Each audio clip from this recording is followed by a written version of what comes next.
A 4-bar mechanism is shown in figure. Calculate the required value of T2 and various forces on link for the equilibrium of the system. So previously and all, so I explained for the slider crank mechanism. So now I am going to explain for the 4-bar mechanism. So how to find out the torque which is required to make the system in a equilibrium condition. So they are given all the values. So there is only one external force which is acting on the system. So for the one external force, how to solve the problem I will explain. So I will explain the A. So you can try with the B. So it is also only one force is acting on the system. You can solve this problem. So I will explain the problem A. Okay. So first I have to draw to a suitable scale. So from that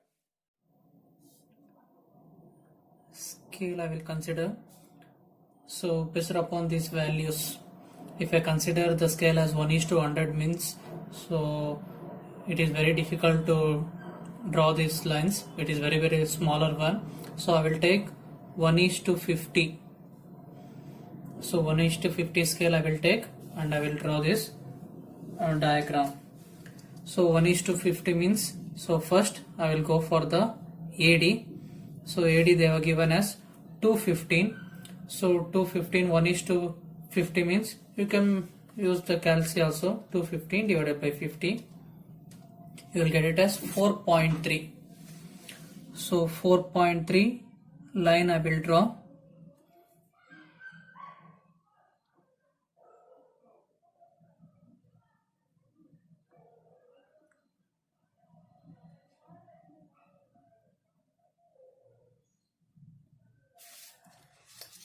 So I have drawn that line. So next I will take the protractor. So they are given as 110 degree.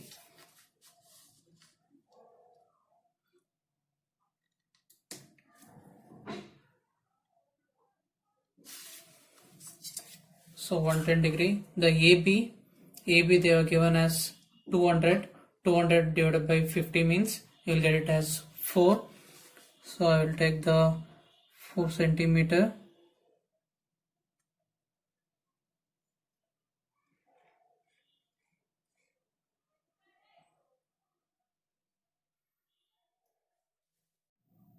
So afterwards I have to draw the BC and DC line. So they were given BC as 370 and DC as 350. 370 means you will get it as 7.4. DC 350 means you will get it as 7. So I will take the compass. So I have drawn the arc 7.4 and 7. I will join the line.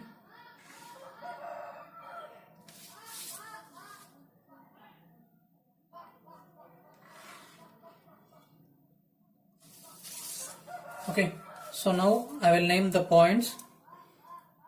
So this is the A, this is D.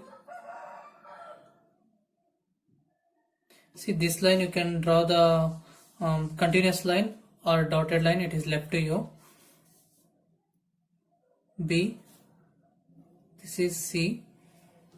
So links, I can mention this complete one as a link 1, fixed one, link 2, link 3 and link 4.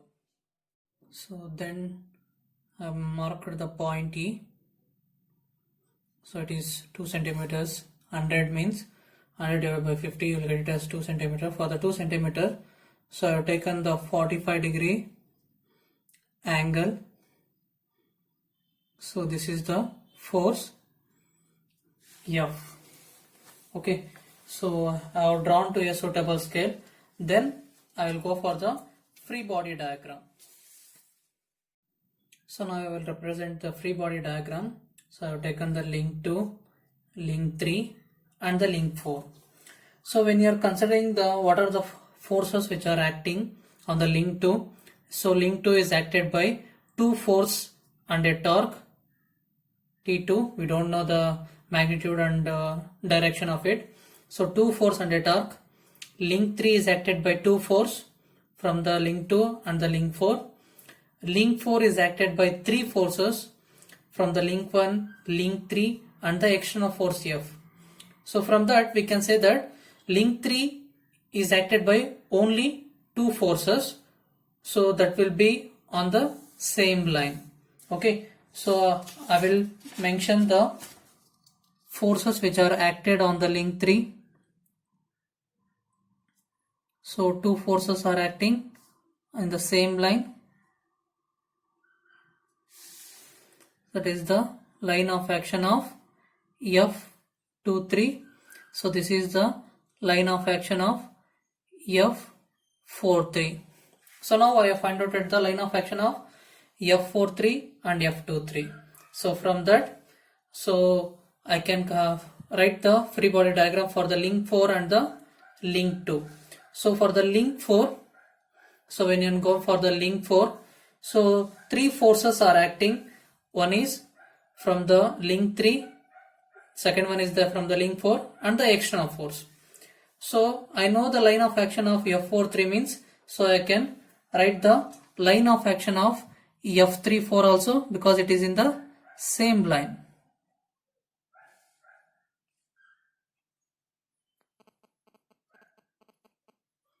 So this is the line of action of F34. So whether I know the line of action of F14, I don't know the line of action of F14. So previously in the slider crank and all, so it is a sliding member, but here it is a fixed one. So I don't know the line of action of F14. I have to find out that. So now I know the distance between CE, that is the 2 centimeter. So I know the direction and line of action of it. F force, external force. So this is the F force. Okay. So now if you want to draw the forces which are acting on the link 2. So link 2, it is acted by force F32 and F12. So I know the line of action of F23 means I can write the line of action of F32 because it is in the same line.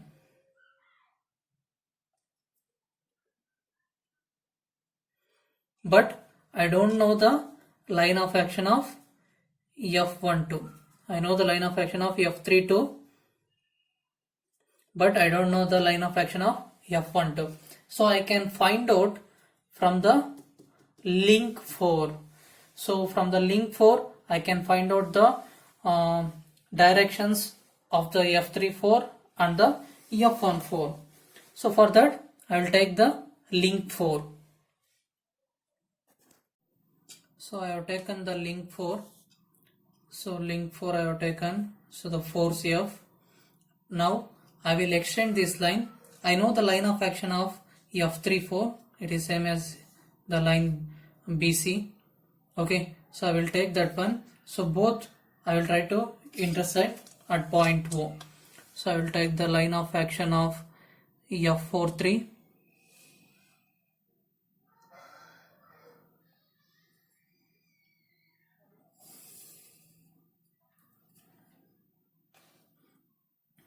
And I will extend the force F.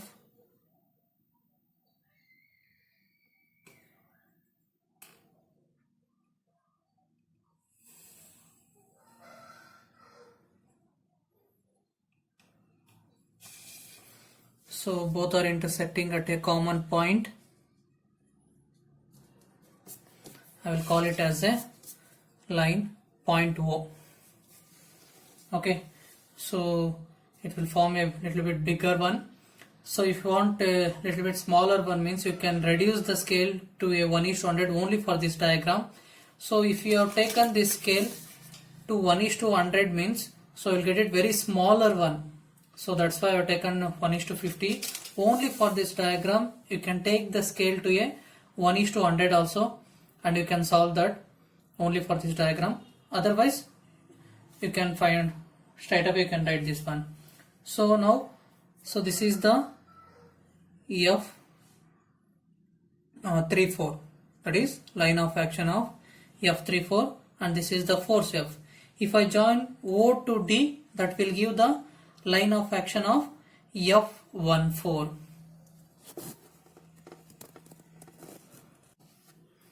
So I have drawn this line OD, so that will give the line of action of F14.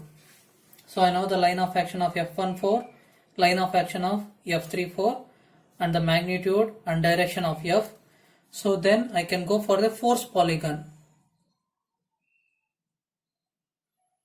So I can go for a force polygon. I have to take the scale, suitable scale.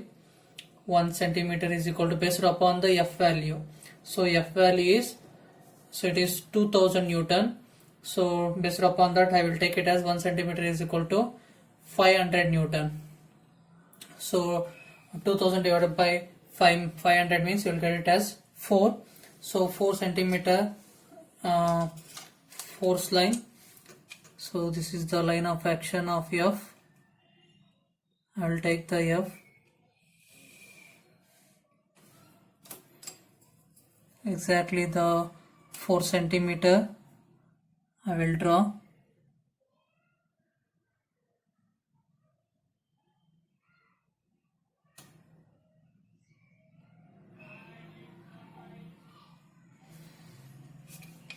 So this is the point A, B. So it is acting downwards. So F.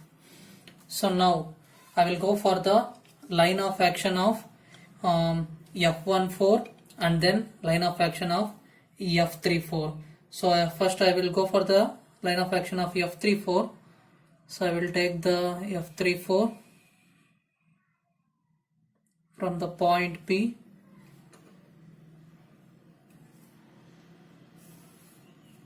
I will draw the line. Then I will take the line of action of F14.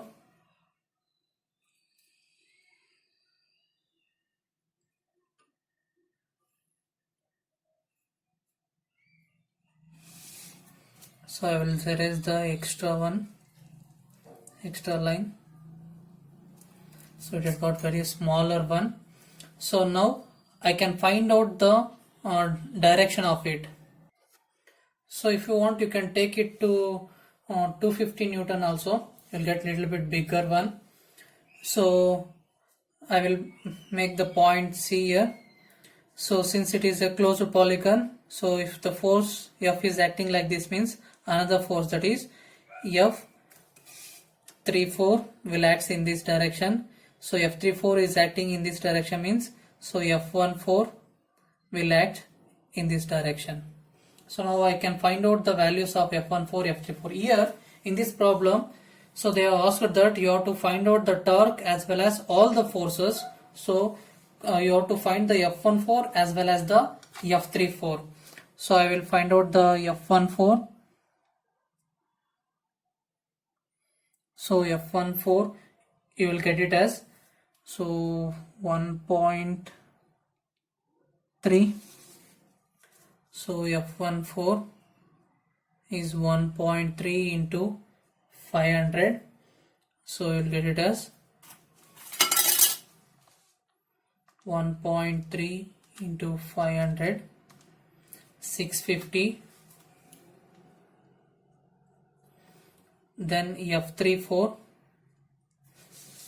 I have to measure 2.2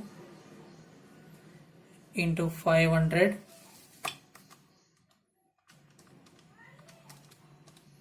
is 1100 Newton. So I have found out the magnitude and direction of F34 and the F14. So based upon that, I can know the direction of F43 since it is an opposite one. So once again you can draw the link 3 and you can mention the directions of it. So otherwise, So you can mention here only. So the F43 is equal to F34, so which is equal to 1100 Newton, but it is in the opposite direction. Okay, so next, so from link 3,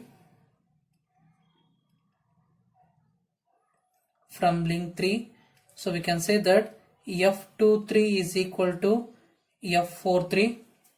So from the link 3, F43, F23 both are equal. So I can say that F23 is 1100 Newton. So here I can know that. So this is the direction of it.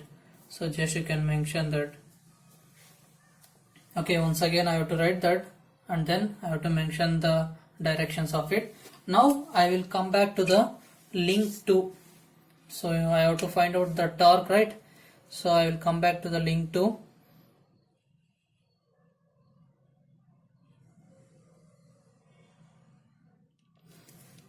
So link 2 AB. So how much it is? I have to check that one, and then I will draw that. So it is 4 mm, 4 centimeter.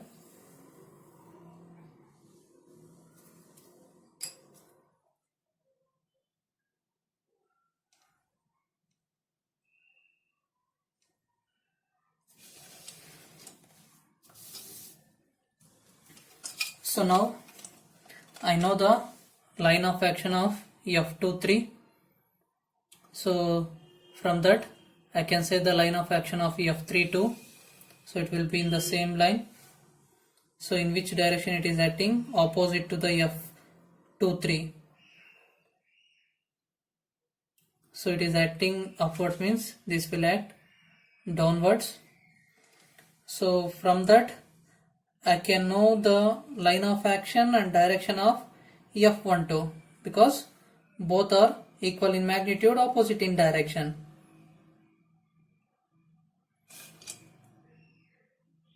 So this is the F32.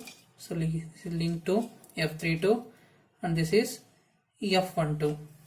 So this will produce us one torque that will rotate in a anti-clockwise direction, so that they require one more torque T2. It should rotate in a clockwise direction. So now I have to find out the H. So for that I will extend the line, force F12.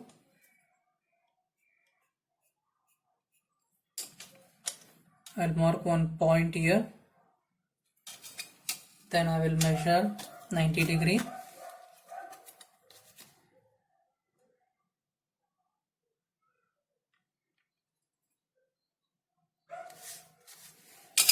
Then I will draw the line.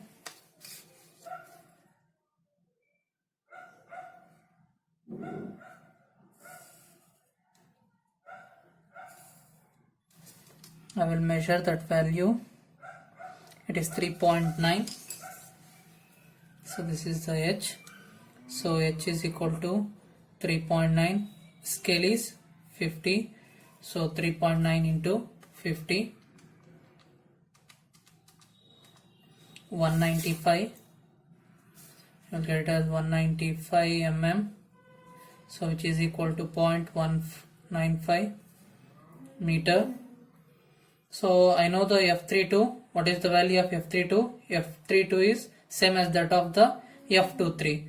So F32 is equal to F23, which is also equal to F12. All are equal to 1100 Newton. So in order to find out the T2, I can take F32 into H. So F32 is 1100 Newton into H is 0.195. So I'll measure that.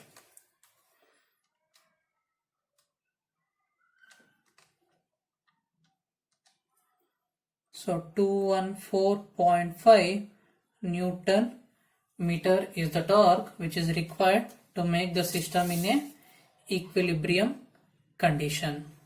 Thank you.